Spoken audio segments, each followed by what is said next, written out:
Selamat hari Selasa, teman-teman. Bersyukur kita boleh bertemu kembali di dalam PA Online GKA Immanuel Malang.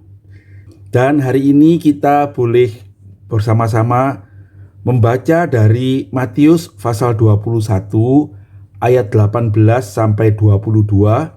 Yesus mengutuk pohon ara. Beginilah firman Tuhan. Pada pagi-pagi hari, dalam perjalanannya kembali ke kota, Yesus merasa lapar.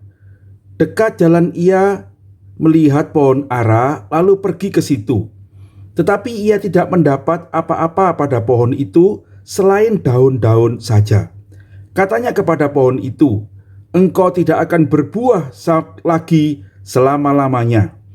Dan seketika itu juga keringlah pohon ara itu. Melihat kejadian itu, tercenganglah murid-muridnya lalu berkata, "Bagaimana mungkin pohon ara itu sekonyong-konyong menjadi kering?"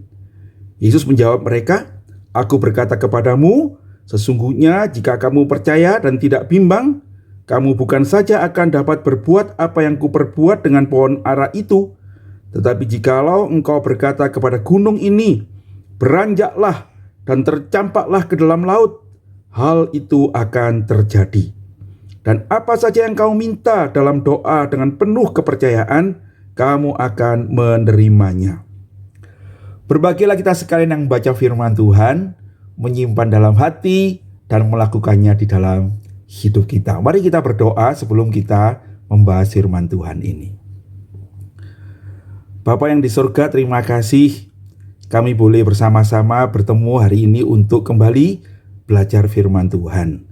Tuhan berkatilah kami dengan kebenarannya, dan kiranya melalui apa yang kami baca, kami renungkan, kami belajar untuk mengerti. Roh-Mu menolong kami untuk mengenali kebenaran itu. Roh-Mu menolong kami untuk mengenal hati-Mu, dan Roh-Mu menuntun kami untuk berjalan sesuai dengan kehendak-Mu. Tuntunlah hamba-Mu dalam segala keterbatasan, supaya boleh membagikan firman ini, dan kiranya lebih banyak daripada yang bisa saya katakan. Tuhan, Engkaulah berkata-kata dalam setiap hati saudara-saudara yang memperhatikan firman-Mu. Terpujilah nama Tuhan. Demi Yesus Juru Selamat kami yang hidup, kami berdoa dan mengucap syukur. Amin. Saudara-saudara sekalian, bagian firman Tuhan yang kita baca ini dimulai dengan kata pada pagi-pagi hari dalam perjalanannya kembali ke kota. Nah, kembali ke kotanya itu ke Yerusalem, ya, ke Yerusalem. Nah, saudara-saudara, pada bagian yang lalu saya mengatakan bahwa pada Minggu Palma itu Tuhan Yesus masuk kota Yerusalem, lalu kemudian membersihkan bait Allah. Nah, saya mau mengkoreksi sedikit, saudara-saudara. Jadi sebetulnya ketika Tuhan Yesus masuk kota Yerusalem, kalau kita membaca dalam Markus, maka sesungguhnya dia masuk bait Allah pertama kali itu, dia belum membersihkan bait Allah, ya. Di dalam Markus 11 dikatakan waktu Tuhan Yesus masuk kota Yerusalem, dia berkata begini, "Sesampainya di Yerusalem, ia masuk ke bait Allah. Di situ ia meninjau semuanya. Tetapi sebab hari sudah hampir malam, ia keluar ke Betania bersama-sama dengan ke-12 muridnya." Nah, itu pada Minggu Palma, ya. Nah, keesokan harinya, itu berarti hari Senin itu, Yesus dan ke-12 muridnya meninggalkan bait Allah dan kemudian menuju ke Yerusalem kembali. Dan dari sana itulah dia merasa lapar, ya. Dan dari jauh ia melihat pohon ara yang sudah berdaun. Perhatikan, ya, sudah berdaun. Lalu dia mendekatinya, kalau ada buah. Ternyata dia tidak mendapati buah. Nah, cerita yang kita baca ini, ya. Saudara-saudara, kemudian kita mengetahui bahwa setelah tidak dapat buah itu, Tuhan Yesus kemudian mengutuk pohon ara itu, ya, "Kamu tidak akan berbuah." Lalu dia pergi ke Yerusalem dan dia menyucikan bait Allah. Dan kemudian di akhir cerita tentang menyucikan bait Allah, menjelang malam mereka keluar lagi dari kota. Itu hari Senin, ya. Dan kemudian pada hari Selasa, jadi 2 hari setelah Minggu Palma itu, pagi-pagi ketika Tuhan Yesus dan murid-muridnya lewat, mereka kemudian melihat pohon ara itu sudah kering sampai ke akar-akarnya. Itu dalam Markus 11 ayat yang ke-20. Nah, kalau kita membaca di dalam Matius itu, pada pagi-pagi hari dalam perjalanannya kembali ke kota itu bukan sehari setelah Minggu Palma ya, tetapi itu 2 hari setelah Minggu Palma. Nah, Matius menceritakannya sedikit berbeda dengan Markus. Markus menunjukkan lebih detail bahwa pohon ara itu dikutuk pada hari Senin sebelum menyucikan bait Allah, dan kemudian murid-murid melihatnya itu sudah kering sampai ke akar-akarnya itu pada hari Selasa ya, hari berikutnya ketika mereka kembali lagi ke bait Allah. Nah, Matius ini menjadikannya satu ya, dia tidak membuatnya 2 hari, tetapi dia menceritakan bahwa Tuhan tidak mendapati apa-apa dan hanya daun-daun saja, kemudian dia mengutukinya dan seketika menjadi kering ya, ada kata seketika ya, seketika itu juga keringlah pohon ara itu. Memang penafsir mengatakan kalau sekarang dikutuk besok pagi udah kering sampai ke akar-akarnya, itu juga seketika ya. Jadi betul-betul ada proses yang begitu cepat, karena sesungguhnya kalau karena penyakit atau karena diracun pun tidak akan secepat itu gitu ya. Tetapi pohon ara itu langsung kering di dalam semalam saja. Nah, itu yang seketika. Matius menulisnya dengan seketika ya. Nah, saudara-saudara, itu informasi yang pertama. Yang kedua, mungkin kita bertanya-tanya, dalam perjalanannya kembali ke kota, Yesus merasa lapar. Nah, ada barangkali kita berpikir, loh, Tuhan Yesus kan dari Betania, mungkinkah dia belum makan pagi dan sebagainya. Kita tidak tahu persisnya ya. Ada penafsir yang mengatakan Tuhan Yesus mempunyai kebiasaan untuk pagi-pagi pergi ke Bukit Zaitun dan berdoa di sana, bukan? Seperti yang dicatat dalam Markus ya. Markus juga mencatat Tuhan Yesus ketika kembali ke kota dia merasa lapar. Nah, mungkin pagi hari itu setelah kemarin bekerja keras sebagai manusia tentunya ya, Tuhan pergi berdoa pagi-pagi dan kemudian dia kembali ke kota, itulah dia melihat ada sebuah pohon ara, dan dikatakan oleh Markus pohon ara itu sudah berdaun. Apa yang menarik dari perkataan Markus pohon ara itu sudah berdaun? Saudara-saudara, pohon ara itu berbuah katanya setahun 2 kali ya. Biasanya pada awal musim panas begitu berbuah. Nah, tetapi pada masa April ketika Paskah, ini kan kita mengerti ya, ini adalah kira-kira 2-3 hari sebelum Paskah. Itu belum musim pohon ara, dicatat di dalam Markus pasal yang ke-11 itu ya. Itu bukan musim pohon ara. Tetapi menarik, Markus mengatakan ada daun. Nah, apa yang terjadi saudara-saudara? Dari apa yang saya baca dari literatur, pohon ara itu setelah dia berbuah, dia berdaun, dia bertumbuh, lalu kemudian dia ketika musim dingin, daun-daunnya kan rontok, tinggal ranting-rantingnya saja. Dan kemudian setelah ranting-ranting itu pada masanya mengeluarkan kuncup dan bersemi, nah saudara-saudara, maka yang keluar dahulu dari pohon ara adalah buah. Begitu ya. Keluar buah dulu, baru keluar daun. Dan pohon ara di daerah yang panas, di daerah Yeriko dan daerah yang panas itu bisa berbuah sepanjang tahun ya. Nah, karena itu barangkali di Yerusalem itu tinggi dibandingkan Yeriko. Kalau Yeriko itu di bawah 100 meter di bawah muka air laut, jadi panas. Yerusalem lebih dingin kayak Malang begini. Maka biasanya pohon ara itu belum berbuah. Lah, kali ini nampaknya Tuhan Yesus bertemu dengan sebuah pohon ara yang sudah muncul daun-daun mudanya. Itu sebabnya penulis mengatakan Tuhan Yesus mengharapkan buah. Sebab sebetulnya sebelum berdaun, pohon ara itu berbuah duluan, ya. Dan dia mendatangi pohon yang sudah berdaun itu. Tetapi dia kecewa karena tidak ada buahnya sama sekali. Firman Tuhan mengatakan kemudian Tuhan Yesus mengutuk pohon ara itu ya. Engkau tidak akan berbuah lagi selama-lamanya. Dan seketika itu juga keringlah pohon ara itu. Nah saudara-saudara, Pelajaran pertama dari peristiwa ini adalah Tuhan mengharapkan pohon ara itu berbuah sebagaimana wajarnya. Kalau dia sudah berdaun, seharusnya dia sudah berbuah. Tapi celaka, pohon ara ini muncul daun-daun yang barangkali cukup rimbun, tetapi tidak ada buah yang muncul daripadanya. Lalu sepertinya Tuhan mengatakan, engkau sia-sia saja hidup. Engkau tidak akan berbuah sampai selama-lamanya. Saudara-saudara, dari peristiwa ini ada pelajaran rohani yang boleh kita petik. Tuhan itu mengharapkan buah dari tanaman yang sehat, yang seharusnya. Itu juga yang terjadi pada kita semua sebagai orang percaya. Kalau ada sebuah tanaman yang bertumbuh, maka yang diharapkan itu bukan cuma tanaman itu menjadi besar, rimbun daunnya, tetapi selalu yang diharapkan adalah mempunyai buah. Ya, kita mengenal beberapa perumpamaan ketika benih itu ditabur. Masih ingat ya perumpamaan tentang benih yang tumbuh itu? Tuhan mengatakan benih yang tumbuh sehat itu adalah tumbuh di tanah yang baik, kemudian menghasilkan buah. Ada yang 30 kali lipat, 60 kali lipat, ada yang 100 kali lipat. Tuhan juga mengatakan ada pohon ara yang sudah 3 tahun tidak berbuah. Ya, lalu dia berkata kepada penjaga tamannya itu, tebanglah pohon ini sebab dia sudah 3 tahun tertanam di situ dan dia percuma saja.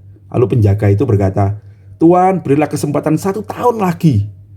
Saya akan memupuknya, saya akan merawatnya. Siapa tahu tahun depan dia berbuah. Kalau tahun depan dia tidak berbuah, biarlah kita menebangnya. Saudara-saudara sekalian, jadi kalau ada pohon yang sehat itu hasilnya adalah buahnya. Demikian juga dengan kita, orang-orang percaya. Tuhan menghendaki kita berbuah. Ya, Tuhan mengatakan, akulah pokok anggur yang benar dan kamulah ranting-rantingnya. Ya, jikalau kamu tinggal dalam aku, kamu akan berbuah banyak. Saudara-saudara sekalian, sebagai gereja, Tuhan mengharapkan kita ini berbuah-buah, membawa kebaikan, membawa buah Roh Kudus, membawa kemuliaan bagi Tuhan. Nah, saudara-saudara sekalian, penafsir mengatakan bahwa pohon ara yang tidak berbuah ini juga adalah gambaran Israel, ya, di mana Tuhan menghendaki mereka berbuah, menjadi berkat bagi segala bangsa, tapi mereka tidak melakukan tugas itu. Mereka hidup bagi dirinya sendiri, jadi eksklusif, tidak membawa keselamatan itu. Dan ketika Tuhan Yesus datang menggenapi nubuat Allah, marah mereka menolaknya. Sama juga dengan kita. Kita ini juga adalah pohon ara Tuhan, gereja. Dan Tuhan menghendaki kita berbuah.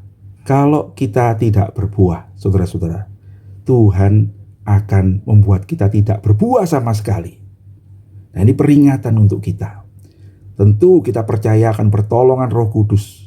Tetapi kalau Tuhan mengajarkan sesuatu, mari kita memperhatikannya betul-betul. Sungguhkah kita ini berharap kepada Tuhan dan kita ini berbuah. Nah, pelajaran yang kedua dari pengajaran ini adalah mengenai doa. Ya, dikatakan dalam firman Tuhan itu ayat 20, melihat kejadian itu tercenganglah murid-muridnya. Lalu berkata, bagaimana mungkin pohon ara itu sekonyong-konyong menjadi kering? Saudara-saudara, di dalam Markus dikatakan murid-murid itu berkata kepada Tuhan Yesus, Guru, lihatlah pohon yang kau kutuk itu menjadi kering. Bagaimana bisa terjadi? Murid-murid itu tahu bahwa pohon ara itu menjadi kering karena perkataan Tuhan Yesus. Engkau tidak akan berbuah sampai selama-lamanya. Pohon itu bukan cuma tidak berbuah, saudara-saudara, dia kemudian menjadi kering dan menurut Markus itu sampai ke akar-akarnya. Barangkali dia tercabut ya, sehingga kelihatan akarnya begitu ya. Dan kemudian atas pertanyaan itu Tuhan Yesus menjawab mereka. Aku berkata kepadamu, sesungguhnya jika kamu percaya dan tidak bimbang, kamu bukan saja akan dapat berbuat seperti yang kuperbuat dengan pohon ara itu, tetapi juga jikalau kamu berkata kepada gunung ini, beranjaklah dan tercampaklah ke dalam laut, hal itu akan terjadi.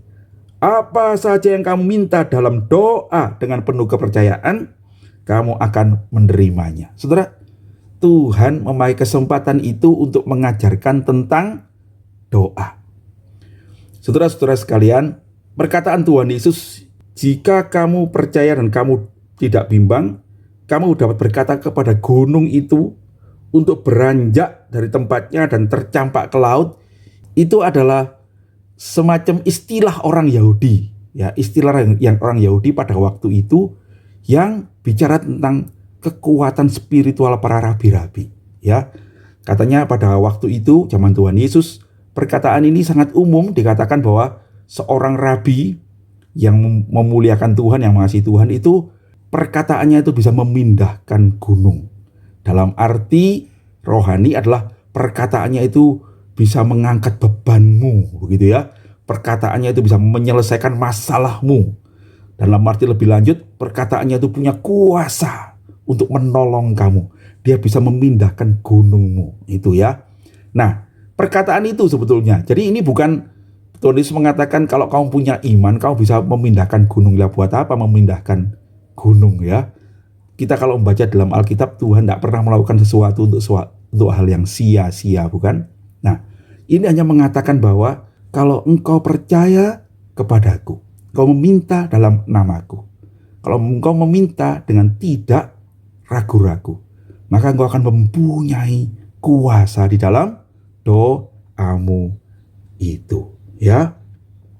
Nah, saudara-saudara sekalian, Tuhan Yesus itu mengajari kita untuk berdoa dengan penuh kepercayaan. Apa itu berdoa dengan penuh kepercayaan, saudara-saudara? Yang pertama, kalau engkau berdoa, maka berdoalah kepada Bapamu yang di sorga, bukan untuk didengar manusia. Kita ingat itu, bukan? Engkau mesti percaya bahwa Allah itu ada. Tuhan katakan, masuk dalam kamarmu, tutuplah pintu, dan berdoalah pada Bapamu yang di sorga. Itu artinya berdoa dengan iman. Artinya apa? Ketika semua orang tidak melihat, saya percaya dia mendengarkan saya. Hati saya tertuju kepadanya. Berdoa itu bukan untuk didengerin orang. Berdoa itu didengerin Tuhan. Tuhan yang tidak kita lihat, tetapi Tuhan yang kita lihat dalam mata hati kita dengan jelas bahwa dia ada, dia hadir, dia maha kuasa, dia sanggup menjawab doa-doa saya. Yang kedua, berdoa dengan penuh kepercayaan itu Tuhan katakan mintalah dalam namaku. Di dalam Yohanes pasal yang ke-14 itu dikatakan mintalah dalam namaku, kamu akan menerimanya. Saudara-saudara, kita mempunyai pengantara itu, Yesus Kristus. Apa artinya berdoa dalam nama Yesus? Artinya waktu kita berdoa pada Tuhan, kita ingat bahwa kebenaran kita itu adalah karena kita boleh datang dalam nama Yesus. Kita menghampiri Allah di dalam juru selamat kita. Kita menghampiri Allah dengan bersandar pada anugerah yang ada dalam Kristus Yesus Tuhan kita. Dengan dalam nama Yesus itu artinya permintaan ini saya ukur dengan apa yang Tuhan kehendaki. Tuhan itu sendiri yang menghendakinya, begitu ya, sesuai dengan kehendaknya. Nah, ini saudara-saudara yang Tuhan Yesus katakan di dalam Yohanes 15 ayat 7. Jikalau kamu tinggal di dalam aku dan firmanku tinggal dalam kamu, mintalah apa saja yang kamu kehendaki dan kamu akan menerimanya. Nah, yang ketiga, Tuhan Yesus menunjukkan bagaimana kita berdoa tinggal di dalam Dia dan firman-Nya tinggal dalam kita itu, ya berarti kita harus sungguh-sungguh mengerti firman Tuhan ini. Kita harus hidup di dalam kebenarannya, ya, hidup dalam kebenaran firman Tuhan ini. Tuhan berkata, bukan semua orang yang berseru padaku Tuhan, Tuhan itu yang masuk kerajaan sorga, tapi yang melakukan kehendak Bapakku yang di sorga. Bagaimana kita tinggal dalam Dia dan firman itu tinggal dalam kita, jikalau hidup kita ini dituntun oleh firman Tuhan. Saudara-saudara, sebab saya mau mengatakan ada orang yang punya iman yang tidak benar, yang ngawur. Dia yakin doanya didengar Tuhan, tapi doanya didengar Tuhan yang mana gitu ya. Saya ketemu saudara-saudara, ada orang itu yang berdoa, saya yakin doa saya didengar. Dalam nama Yesus saya dapat mobil ini, Tuhan akan memberkati usaha saya. Saudara-saudara, Yakobus itu mengingatkan, engkau berdoa tapi kamu tidak dapat apa-apa. Kenapa? Karena engkau memakainya untuk memuaskan dirimu sendiri. Jadi Tuhannya siapa? Tuhannya dirinya sendiri. Lalu bagaimana dia menganggap Tuhan? Tuhan itu adalah seperti ATM-nya dia, begitu ya. Dia yakin dia dikasihi, dia yakin dia akan didengar Tuhan, dia yakin Tuhan akan memenuhi permintaan-permintaannya. Saudara-saudara sekalian, saya rasa dia salah mengerti orang seperti ini. Dia tidak tinggal di dalam Kristus. Firman tidak tinggal di dalam dia. Dia minta keinginannya sendiri. Tetapi kalau kita mengerti apa yang dimaksud Tuhan dengan berdoa, dengan iman, dengan sungguh-sungguh, itu adalah kalau dia berdoa sesuai dengan kehendak Allah. Karena itu dia menerimanya.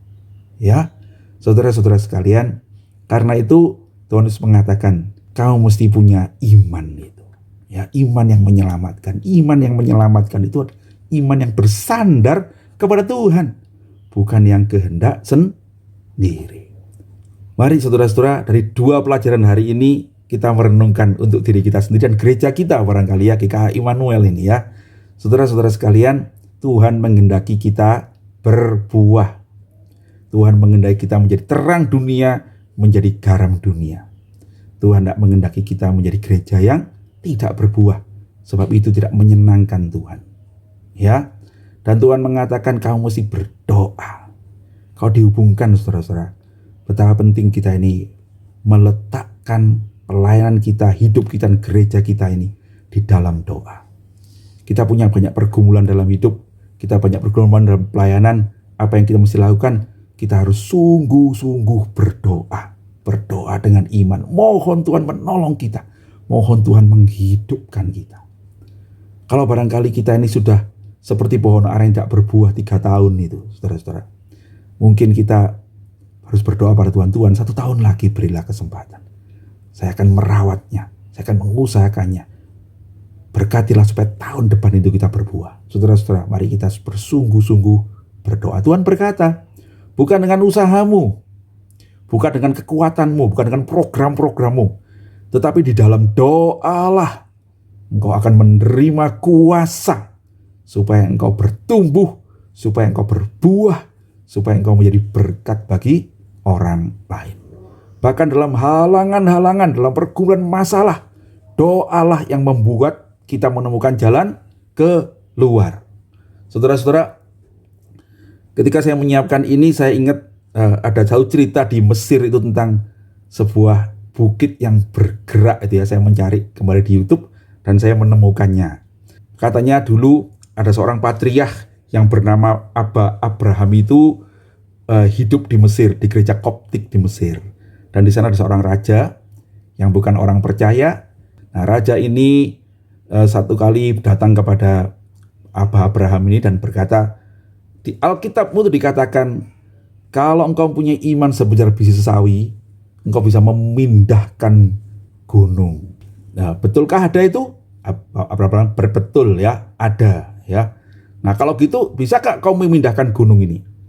Kalau engkau bisa memindahkan gunung ini, saya percaya itu kebenaran Alkitabmu. Kalau kamu tidak bisa, saya akan musnahkan agama ini yang tidak benar. Begitu ya. Nah, saudara-saudara, katanya Abraham berkata, kami tidak bisa berbuat apa-apa dengan kekuatan kami sendiri. Kami hanya bisa berbuat sesuatu karena iman. Lalu dia minta waktu 3 hari. Dikatakan ada seorang bernama Simon di tempat dia melayani itu, dan kemudian mereka berdoa bersama-sama ya. Dan Simon ini katanya punya keyakinan Tuhan akan menolong. Nah, ceritanya kemudian setelah 3 hari ada gempa yang terjadi ya, dan bergeserlah bukit yang namanya Bukit Mokatam di Mesir itu ya. Dan katanya setelah beberapa kali gempa terjadi, bukit pasir itu, saya tidak tahu bukitnya bagaimana persisnya, tetapi bergeser katanya ya sampai sejauh 3 kilometer. Bukan bergeser sedikit saudara ya, bergeser katanya sampai 3 kilometer. Dan kemudian gereja Koptik itu boleh berdiri sampai sekarang. Saya beberapa waktu yang lalu lihat videonya, ada sebuah gereja di daerah itu, daerah Mokatam itu yang sekarang berdiri, dan dari gereja itu bisa dilihat itu loh bukit yang bergeser dari sebelah sana ke sebelah sana ya. Pak Bambang Nurseno ya yang pergi ke sana ke gereja itu dan menceritakan lagi kejadian ini ya, lebih panjang. Tetapi saya mau mengatakan begini saudara-saudara, Tuhan itu bisa menolong kita. Tuhan bisa melakukan hal-hal yang mustahil bagi kita. Tetapi Tuhan minta kita mempunyai iman yang sungguh kepadanya. Tuhan menghendaki kita untuk berbuah baginya. Jikalau kita bersungguh-sungguh menjadi muridnya, jikalau kita bersungguh-sungguh membawa hidup kita ini memuliakan Dia, bukan cuma aktif secara rohani banyak daun, tapi kita ini mau berbuah, memuridkan orang, menyangkau jiwa-jiwa. Tuhan berjanji, aku akan menolongmu. Mintalah dalam namaku, aku akan mengerjakannya bagimu. Saudara-saudara, biarlah melalui firman Tuhan hari ini kita disadarkan. Kita mesti berbuah, kita disadarkan. Kita mesti bersungguh-sungguh di dalam doa kita. Mari saudara-saudara, di gereja ada doa pagi setiap hari. Saya mengundang teman-teman untuk ikut berdoa. Di gereja kita ada doa Sabtu pagi dan Selasa sore. Saya mengundang saudara-saudara untuk ikut berdoa bersama-sama. Boleh lewat Zoom, boleh datang ke gereja. Tapi biarlah di dalam doa lah kita ini memperoleh kekuatan dari Tuhan untuk bertumbuh. Dan gereja kita boleh menjadi berkat, berbuah bagi Tuhan. Dan nama Tuhan dipermuliakan. Tuhan kiranya memberkati kita sekalian. Mari kita berdoa. Tuhan, terima kasih untuk firman yang boleh kami renungkan pada hari ini. Tolonglah kami bukan hanya menjadi orang-orang yang mendengar firman, tapi melakukan firman. Tolonglah kami untuk tekun berdoa. Dan biar dalam segala doa, kami ini boleh makin mengenal Engkau, berbuah bagimu, memuliakan namamu. Berkati semua saudara-saudara dalam pergumulan. Jika ada saudara-saudara yang berkumpul dalam keluarganya, biarlah teman-teman tekun berdoa mengharapkan pertolongan Tuhan. Kalau ada saudara-saudara yang berdoa untuk keluarganya yang belum percaya, buatlah mereka tekun berdoa. Dan biarlah iman yang memindahkan gunung itu sungguh membuat saudara-saudara beroleh kemenangan di dalam Tuhan Yesus saja. Ya Tuhan, tuntunlah kami. Dalam nama Yesus Juru Selamat kami yang hidup, kami berdoa dan mengucap syukur. Amin. Sampai ketemu nanti sore saudara-saudara. Kalau ada pertanyaan, ada sesuatu yang mau di-sharingkan, kita nanti bertemu sore hari, kita membahasnya bersama-sama. Tuhan Yesus memberkati.